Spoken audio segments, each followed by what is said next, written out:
So that really starts to cause some issues. But because people's their wages aren't going up, they can't afford it. They can't afford it. And you see that even today. You see very similar things where you see rising prices, but wages are staying the same.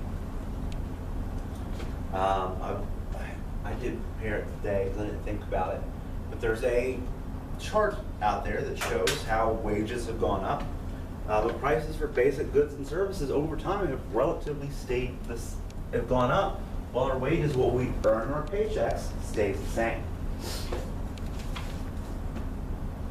Oh, well, here's some kind of the depression indicators. Bank failures, really, this is banks in thousands. 1928, we had about 500 banks failing. 1929, we really started to see some banks, not a whole lot more.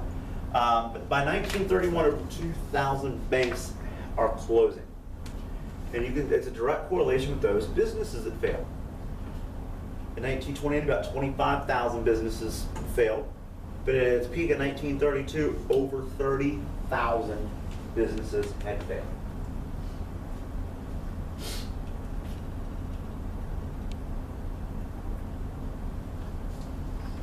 Time we got. All right, so we got a little time here.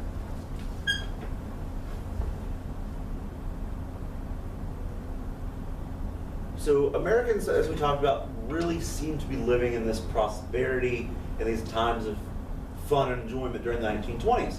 They were living beyond their means. They couldn't really afford it, so what they were doing is they were buying goods on credit. You buy it now, you pay for it later. Businesses, you can do it with installment plans with interest. You still see it today. We have credit cards. The average person of credit card debt is like $8,000 of credit card debt right now. Per person, it's like $8,000 of credit card debt. At one point in the United States history, credit card debt used to be the #1 debt for all people. Now it's student loan debt. But student loan debt, once again, you still have interest on it.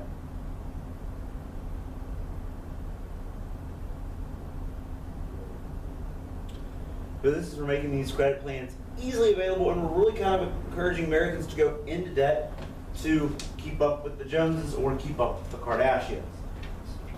Kind of a little, I know, silly on me for making that joke, but that was who you want to keep. You want to keep up to the next door neighbor. You want to have, if they had something big and new, you want to have something big and new.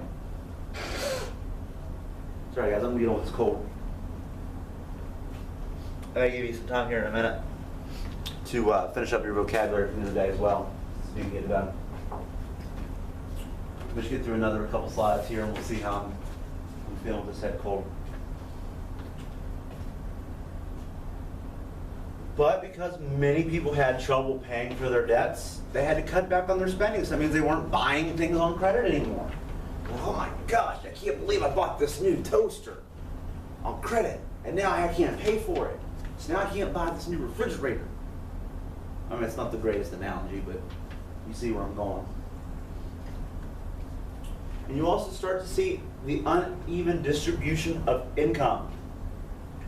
Basically, the rich get richer, and the poor become even poorer. Between 1920 and 1929, the income of the wealthiest 1% rose 75%, while Americans as a whole only rose 9%. That's huge.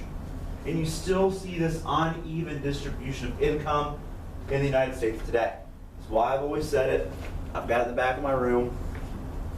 Those that don't learn history are doomed to repeat it, because we're seeing the same things. And it's scary how often you see stuff like this. At this time, more than 70% of families were earning about $2,500 a year. At this time, $2,500 was a pretty decent minimum wage and gave you a pretty good standard of living at this point. But families even earning twice than this still struggle to purchase products because we are buying things on credit. Excuse me. Remember, These rising wages or these rising prices, stagnant wages. Rising prices, stagnant wages. Do it again. Rising prices, stagnant wages. Stagnant prices, or sorry, rising prices, stagnant wages. I had it backwards. Okay, sometimes it's rained out. See for a second, guys. Keep taking notes. I know you guys are writing down. Do it good. Chugging, chugging, chugging, chugging.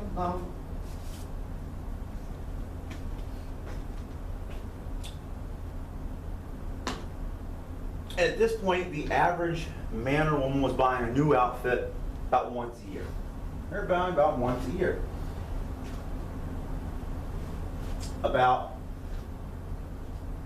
Sorry, I can make sure I'm not, okay. Sorry, I just want to make sure I wasn't like skipping something here I'm talking. Half the homes in a city had electric lights or a furnace for heat. 1 out of every 10 homes had an electric refrigerator. 1 out of every 10 homes. Everybody usually got a refrigerator in their home, right? That's what I thought. It's common now. When you buy a new home, when you're buying your first home, as in my case, you sometimes have to go out and buy these appliances. It's just what you need now. But many really didn't have the money to purchase the goods that factories were producing and flooding the market. You still see it today. We still, when we put in Xboxes, let's just say Xbox One. They sell them for $2.99. $2.99 a piece.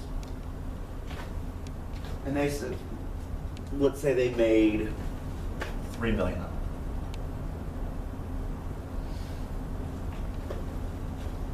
They're, you know, not everyone can afford $2.99 for an Xbox One. So what you do is, let's say you're going to make, this is where I got to pull out the calculator here. You get a really great deal on some interest. You can get it for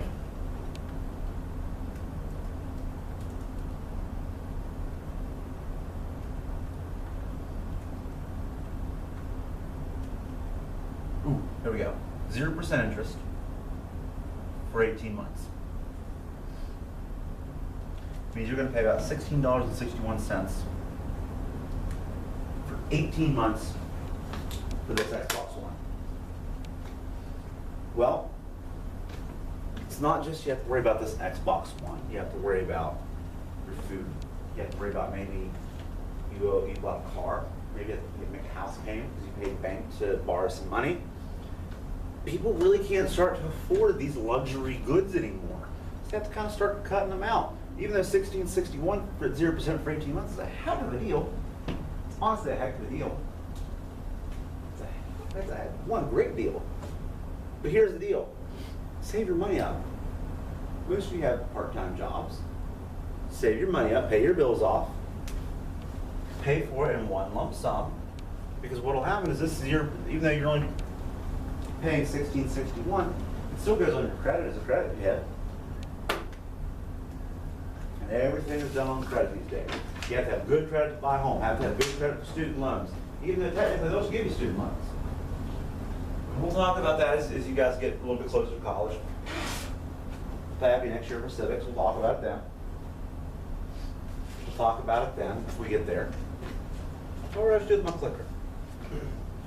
Steal mine. Steal. Come on. You steal my clicker, Jenny. Stealing my clicker, Jenny. And because of all of this prosperity of the 1920s was really starting to rest on this fragile foundation. You know, people aren't able to build up by these goods because it's all on this shaky foundation that we really don't even know even exists because it doesn't really even exist anymore.